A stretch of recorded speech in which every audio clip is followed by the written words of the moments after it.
بسم اللہ الرحمن الرحیم۔ السلام علیکم۔ روزانہ واقعات سننے کے لیے اس چینل کو سبسکرائب کریں۔ عرب کے سرداروں نے قرآن اور اسلام کو مٹانے اور پیغمبر اسلام کو مغلوب کرنے میں جس طرح اپنی ایڑی چوٹی کا زور لگایا وہ کسی لکھے پڑھی آدمی سے مخفی نہیں۔ شروع میں حضرت صلی اللہ علیہ وسلم اور آپ صلی اللہ علیہ وسلم کے گنے چنے رکفا کو طرح طرح کی ایذائیں دے کر چاہا کہ وہ کلمہ اسلام کو چھوڑ دیں، مگر جب دیکھا کہ ایمان وہ نشہ نہیں یہ ترشی اتار دے تو خوشامد کا پہلو اختیار کیا۔ عرب کا سردار عتبہ ابن ربیہ قوم کا نمائندہ بن کر آپ کے پاس حاضر ہوا اور عرب کی پوری دولت و حکومت اور بہترین حسن و جمال کی لڑکیوں کی پیشکش اس کام کے لیے کی کہ آپ اسلام کی تبلیغ چھوڑ دیں۔ آپ نے اس کے جواب میں قرآن کی چند آیتیں سنا دینے پر اکتفا فرمایا۔ جب یہ تدبیر بھی کارگر نہ ہوئی تو جنگ و مقابلے کے لیے تیار ہو کر قبل از ہجرت اور بعد از ہجرت جو قریش عرب نے حضرت صلی اللہ علیہ وسلم اور مسلمانوں کے مقابلے میں سر دھڑکی بازی لگائی، جان و مال اولاد آبرو سب کچھ اس مقابلے میں خرچ کرنے کے لیے سب کچھ کیا، مگر یہ کسی سے نہ ہو سکا کہ قرآن کے چیلنج کو قبول کرتا اور چند سطریں لکھ کر مقابلے کے لیے پیش کر دیتا کہ ان حالات میں سارے عرب کا اس کے مقابلے سے سقوت اور عجز اس کی کھلی ہوئی شہادت نہیں کہ یہ انسان کا کلام نہیں بلکہ اللہ تعالیٰ کا کلام ہے، جس کے کام یا کلام کی نظیر انسان کیا ساری مخلوق کی قدرت سے باہر ہے۔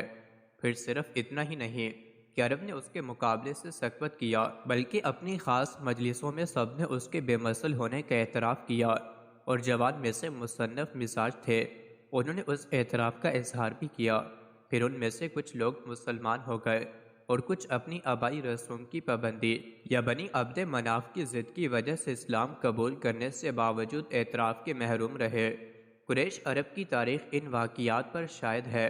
میں اس میں سے چند واقعات اس جگہ بیان کرتا ہوں جس سے اندازہ ہو سکے کہ پورے عرب نے اس کلام کی بے مثل بے نظیر ہونے کی تسلیم کیا اور اس کی مثال پیش کرنے کو اپنی رسوائی کے خیال سے چھوڑ دیا۔ جب رسول اللہ صلی اللہ علیہ وسلم اور قرآن کا چرچا مکہ سے باہر حجاج کے دوسرے مقامات میں ہونے لگا اور حج کا موسم آیا تو قریش مکہ کو اس کی فکر ہوئی کب اطراف عرب سے حجاج آئیں گے اور رسول کریم کا یہ کلام سنیں گے تو فریفتہ ہو جائیں گے، اور غالب خیال یہ ہے کہ مسلمان ہو جائیں گے۔ اس کے انسداد کی تدبیر سوچنے کے لیے قریش نے ایک اجلاس منعقد کیا۔ اس اجلاس میں عرب کے بڑے بڑے سردار موجود تھے، ان میں ولید بن مغیرہ عمر میں سب سے بڑے اور عقل میں ممتاز سمجھے جاتے تھے۔ سب نے ولید بن مغیرہ کو یہ مشکل پیش کی کہ اب اطراف ملک سے لوگ آئیں گے اور ہم سے محمد صلی اللہ علیہ وسلم کے متعلق پوچھیں گے تو ہم کیا کہیں؟ ہمیں آپ کوئی ایسی بات بتلائیے کہ ہم سب وہی بات کہہ دیں، ایسا نہ ہو کہ خود ہمارے بیانات میں اختلاف ہو جائے۔ ولید بن مغیرہ نے کہا کہ تم ہی کہو کیا کہنا چاہیے۔ لوگوں نے کہا کہ ہمارے خیال میں ہم سب یہ کہیں کہ محمد صلی اللہ علیہ وسلم مجنون ہیں، ان کا کلام مجمونہ نہ بڑھے۔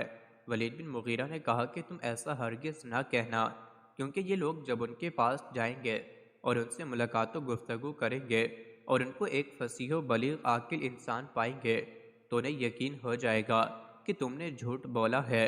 پھر کچھ لوگوں نے کہا کہ اچھا ہم ان کو یہ کہیں کہ وہ ایک شاعر ہے۔ ولید نے اس سے بھی منع کیا اور کہا کہ جب لوگ ان کا کلام سنیں گے تو وہ تو شعر و شاعری کے ماہر ہیں، انہیں یقین ہو جائے گا کہ یہ شعر نہیں اور نہ آپ کا شعر ہے، نتیجہ یہ ہوگا کہ یہ سب لوگ تمہیں جھوٹا سمجھیں گے۔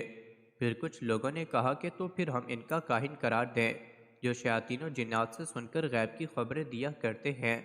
ولید نے کہا یہ بھی غلط ہے، کیونکہ جب لوگ ان کا کلام سنیں گے تو پتہ چل جائے گا کہ یہ کلام کسی کاہن کا نہیں ہے، وہ پھر بھی تمہیں ہی جھوٹا سمجھیں گے۔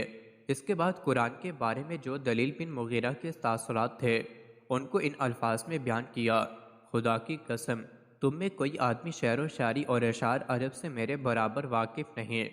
خدا کی قسم اس کلام میں خاص حلاوت ہے اور ایک خاص رونق ہے جو میں کسی شاعر یا فصیح و بلیغ کے کلام میں نہیں پاتا۔ پھر ان کی قوم نے دریافت کیا کہ آپ ہی بتلائیے پھر ہم کیا کریں اور ان کے بارے میں لوگوں سے کیا کہیں؟ ولید نے کہا میں غور کرنے کے بعد کچھ جواب دوں گا۔ پھر بہت سوچنے کے بعد کہا کہ اگر کچھ کہنا ہی ہے تو تم ان کو ساحر کہو، کہ اپنے جادو سے باپ بیٹے اور میاں بیوی میں تفرقہ ڈال دیتے ہیں۔ قوم اس پر مطمئن اور متفق ہو گئی اور سب سے یہی کہنا شروع کیا، مگر خدا کا چراغ کہیں پھونکوں سے بجھنے والا تھا۔ اطراف عرب کے لوگ آئے، قرآن سنا اور بہت سے مسلمان ہو گئے اور اطراف عرب میں اسلام پھیل گیا۔ اسی طرح ایک قریشی سردار نصر بن حارث نے ایک مرتبہ اپنی قوم کو خطاب کر کے کہا، اے قوم قریش، آج تم ایک مصیبت میں گرفتار ہو کہ اس سے پہلے کبھی ایسی مصیبت سے سابقہ نہیں پڑا تھا کہ محمد صلی اللہ علیہ وسلم تمہاری قوم کے ایک نوجوان تھے اور تم سب ان کی عادات و اخلاق کے گوریدہ اور اپنی قوم میں ان سب سے زیادہ سچا اور سب سے زیادہ امانت دار جانتے اور کہتے تھے۔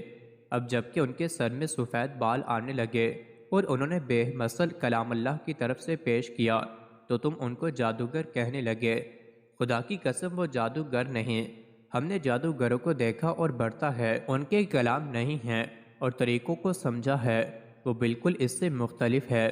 اور کبھی تم ان کو کاہن کہنے لگے، خدا کی قسم اور کاہن بھی نہیں، ہم نے بہت سے کاہنوں کو دیکھا اور ان کے کلام سنے ہیں، ان کو ان کی کلام سے کوئی مناسبت نہیں۔ اور کبھی تم ان کو شاعر کہنے لگے، خدا کی قسم وہ شاعر بھی نہیں، ہم نے خود شعر شاعری کے تمام فنون کو سیکھا سمجھا ہے اور بڑے بڑے شعراء کے کلام ہمیں یاد ہیں، ان کے کلام سے اس کو کوئی مناسبت نہیں۔